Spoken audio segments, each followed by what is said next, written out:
Matapos ang isang gabing engkwentro namin ng isang mayamang dalaga mula sa Shanghai. Nabuntis siya ng kambal, habang wala siyang malay pagkatapos manganak. Tinangay ko ang isa sa mga sanggol at tumakas. Makalipas ang 7 taon, dahil sa isang work transfer, na-assign ako pabalik sa kabisera mula sa abroad. Anak, dito ka lang muna sa bahay maglaro. Aalis lang si Papa para pumirma ng isang kasunduan.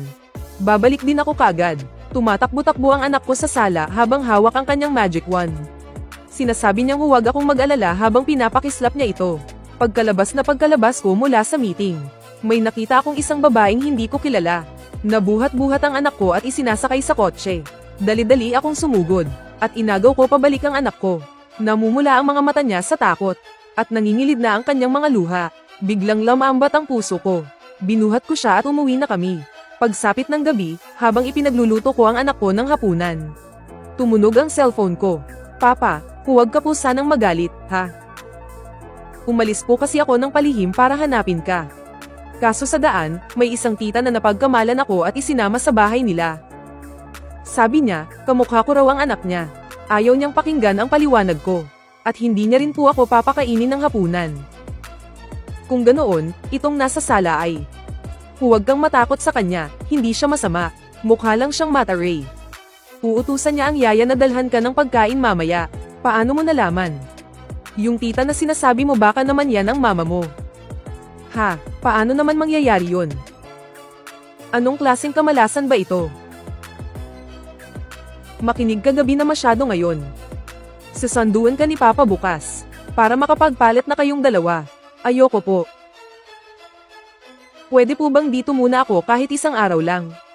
Gusto ko pong subukan kung ano ang pakiramdam ng may papa. HMPH, ikaw talagang bata ka, hindi ka ba natatakot na baka may magbenta sa'yo? Sige na po, Papa. Isang beses lang po. Pakiusap po, Tito. Isang araw lang po. Sige na nga, pero bukas ng gabi, kailangan yung dalawang magpalit ulit. Yehey, salamat, Papa. Anong pangalan mo? Tawag sa akin ni Mama ay Xuanshen. Ganun ba? Si Xuanshen ba, mag-isa lang natutulog o kailangan pa ng kasama? 3 years old pa lang ako, mag-isa na akong natutulog. Hindi ko kailangan ng kasama. Wow, ang galing naman ni Xuanshen. Tingnan mo, iyan ang pagkakaiba.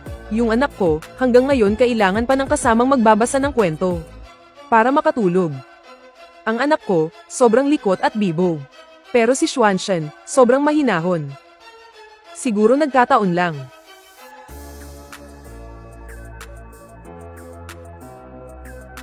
Mamayang umaga, pumili ka lang ng kahit anong lugar.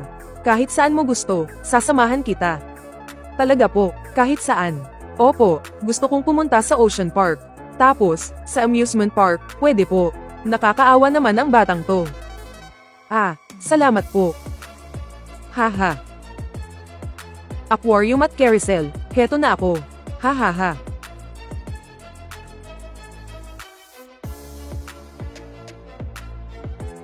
Tito, tingnan niyo po, mga clownfish.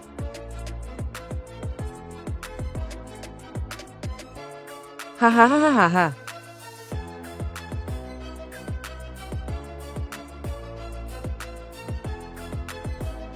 Haha. Sige na, Xuanshen, tama na kawawa naman si Tito. Isang ikot pa, susuka na talaga ako.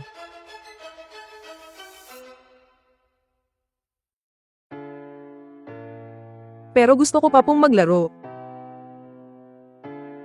Naging masaya ka ba ngayong araw? Opo, alam kong ihahatid niyo na ako pauwi. Sobrang saya ko po ngayong araw. Pero nalulungkot ako kapag naiisip kong hindi na kita makikita. Sana ikaw na lang ang papa ko.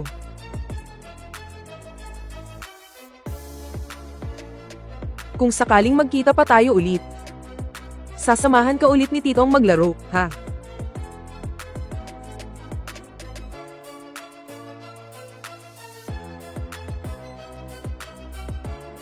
Habang walang nakatingin, dahan-dahan kang lumabas, at papasukin mo agad si Xuanshen. Magpalit na kayong dalawa.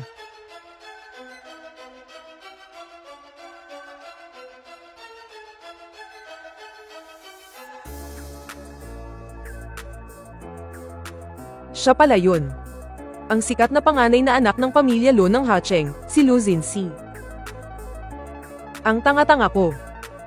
Imposibleng nagkataon lang ang lahat ng ito. Magkamukhang magkamukha, at may ganoon pang koneksyon. Nang makita ko si Lu Xinxi, doon ko naintindihan ang lahat.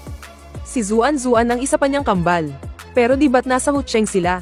Paano sila napadpad dito? Kaya pala ang niligtas ko noong araw na iyon ay sarili ko ring anak. Ang galing ng kwento niya. Magkamukha kami. Kahit ang mama niya, hindi ako nakilala. May nanay siya, walang tatay. Ako naman, may tatay, walang nanay. Ang laking pagkakataon, di ba? Dad, hindi niyo po alam. Napaka-stricto po ng mama niya. Gigising ng alas 6 ng umaga. Alas 10, dance class. Alas 11:30, French. Tapos alas 3 ng hapon, may etiquette class at horse riding class pa. Kanina, pinapasa salo pa niya sa akin ng isang mahabang tula. Pag hindi ko raw masa ulo, hindi ako pakakainin.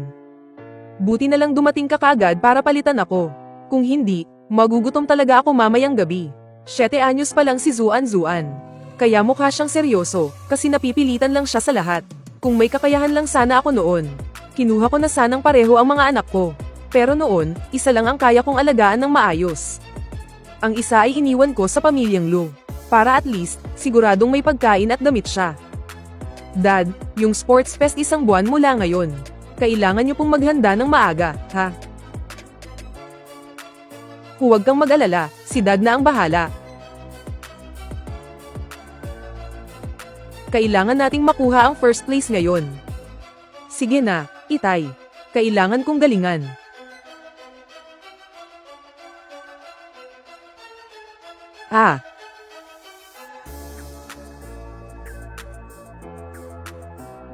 Sino nga ulit yung nagsabing kailangang mag-first place ngayon? Sige, takbo ka pa ng takbo, baka kahit last place hindi mo makuha.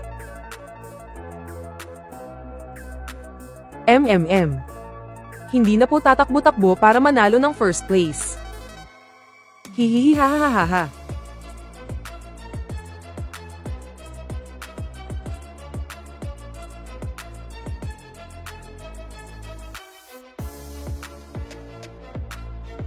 Yeah.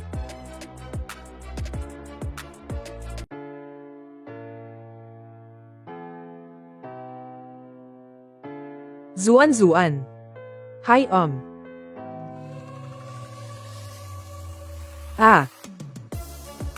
Kakalipat ko lang dito sa elementary school na to. Ngayong sports fest ko lang nalaman na magkaklase pala kami. Nakita niya ako kanina. Tinanong niya kung gusto naming magpalit hanggang sa matapos. Pumayag ako.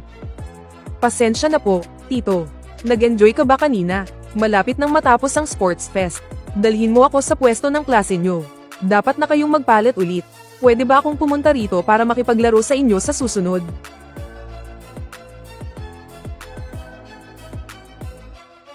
Alam ko na po.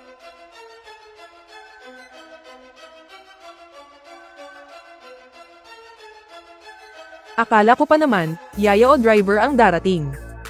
Hindi ko inaasahan na siya mismo ang pupunta. Ganun pa rin siya.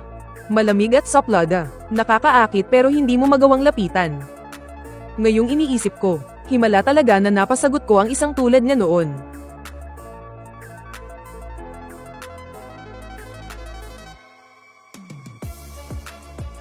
Ang lakas din naman ng loob mo. Xuanshen, saan ka na naman nagpunta? Mama, kailangan ko pong gumamit ng banyo. Promise po, hindi ako aalis sa tabi nyo. Hindi ko alam kung kanino ka nagmana sa ugali mong yan.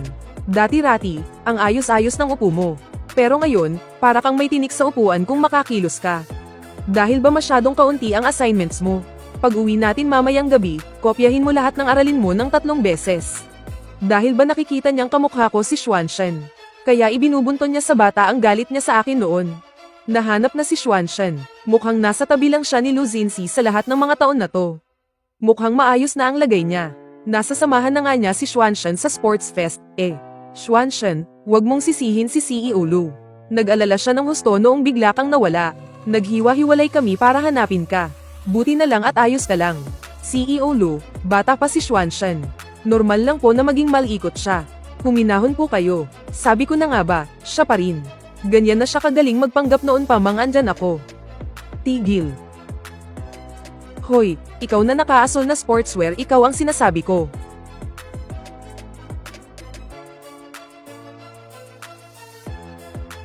Paanong nakita pa niya yon? Humarap ka. Magtago kang mabuti, huwag kang magpapakita. Anong kailangan mo sakin? Nakita ko si Zuan na tumakbo sa tabi mo kanina. Kilala mo ba siya? Naghihinala siya sa akin. Masyadong mabilis tumakbo yung bata, muntik ng matamba. Ay nalalayan ko lang siya, paalis na sana ako nang tawagin mo ko. Kung hindi ka naniniwala, tingnan mo ang CCTV. Nasa anong klase ang anak mo? Ilang taon na siya? Matatagalan kung ililipat siya ng eskwelahan ngayon. Hinding-hindi ko pwedeng sabihin sa kanya ang totoong impormasyon. Grade 2, Section 3. 8 taon na. Si Mr. Luba, may problema ba sa kanya? Kailangan na nating lumipat ng elementary school. Bakit? Masaya naman ako dito. Ayokong mahiwalay kay Zuan. Hindi ako pwedeng sumugal kapag nalaman to ni Luzinsi. Lagot na ang lahat. Sa susunod pag may oras tayo, ibabalik kita rito para makipaglaro sa kanya, ha? Meng, ibigay mo kay Papa ang student ID mo. Hindi kaya nalaman na ni Luzinsi at kinuha na siya? Meng.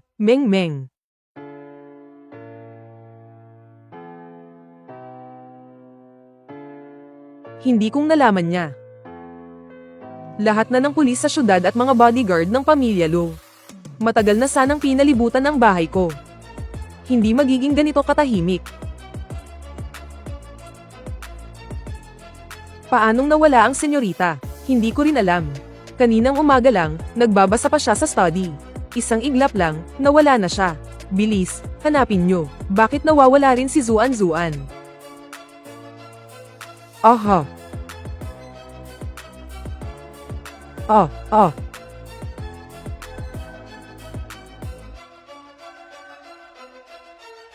Magsalita ka. Bakit ka lumabas ng patago? Alam mo ba kung gaano kami nag-alala? Ang dami-daming sasakyan sa kalsada. Sobrang delikado kanina. Kung may nangyari talagang masama, paano na mabubuhay si Mama at Papa? Alam kong lilipat na ako ng school. Kahit sinabi mong isasama mo ako para makipaglaro sa kanya sa susunod. Baka hindi na kami magkita ulit. Gusto ko siyang isama para magsaya kami ng isang buong araw. Kaso natakot ako na baka hindi ka pumayag. Kaya ginamit ko yung phone watch ko para sikretong yayain siyang lumabas. Kaya pala, nagpalitan na pala ng contact number ang dalawang bata nang hindi ko alam. Daddy, ngayong nandito ka na rin naman. Isama mo na kaming maglaro buong araw. Tapos ihatid mo na lang si Xuanshan pauwi. Pwede po ba? Sige na po, Tito. Gustong-gusto ko po kayong kasama. Narinig ko pong aalis na kayo. Nalungkot po ako. Kahit ngayong araw lang po, pwede po ba? Sige, tawagan mo ang mommy mo. Sabihin mong naligaw ka, tapos nahanap ka ni Tito. Ihahatid ka niya mamaya, para hindi siya mag-alala. Mommy, naligaw po ako. Nahanap po ako ng daddy ng kaklase ko. Ihahatid niya raw po ako mamaya. Aba, ang galing mo na, ha? Tumatakas ka na nga, naliligaw ka pa. Kung ganoon, huwag ka nang umuwi. Xuanshan, galit lang ang mommy mo kaya niya nasabi yon. Nawawala ka kasi, kaya kinanselan niya ang meeting niya para lang makauwi agad. Makinig ka, sabihin mo kay Tito kung nasaan ka. Paano kung masamang tao pala yan? Huwag po kayong mag-alala, kasama ko po si Xuanshan. Masaya siyang nakikipaglaro sa anak ko. Ihahatid ko rin po siya mamaya. Paano namin malalaman kung hindi mo lang tina-target si Xuanshan dahil sa estado niya?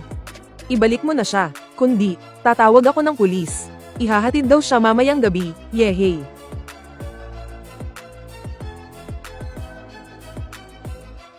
Ang galing ni Tito. Siyempre naman, ang galing ko kaya sa claw machine. Tara, kain na tayo.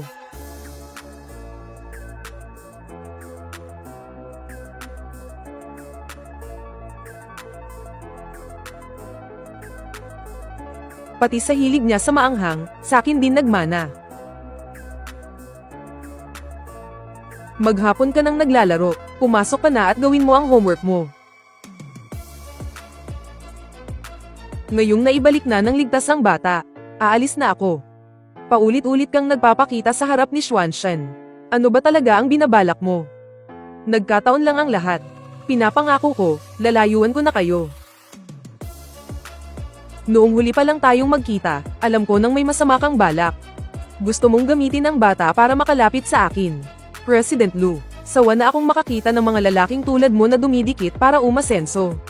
Bakit, tinamaan ka ba? Wala ka nang masabi, maniwala ka kung gusto mo.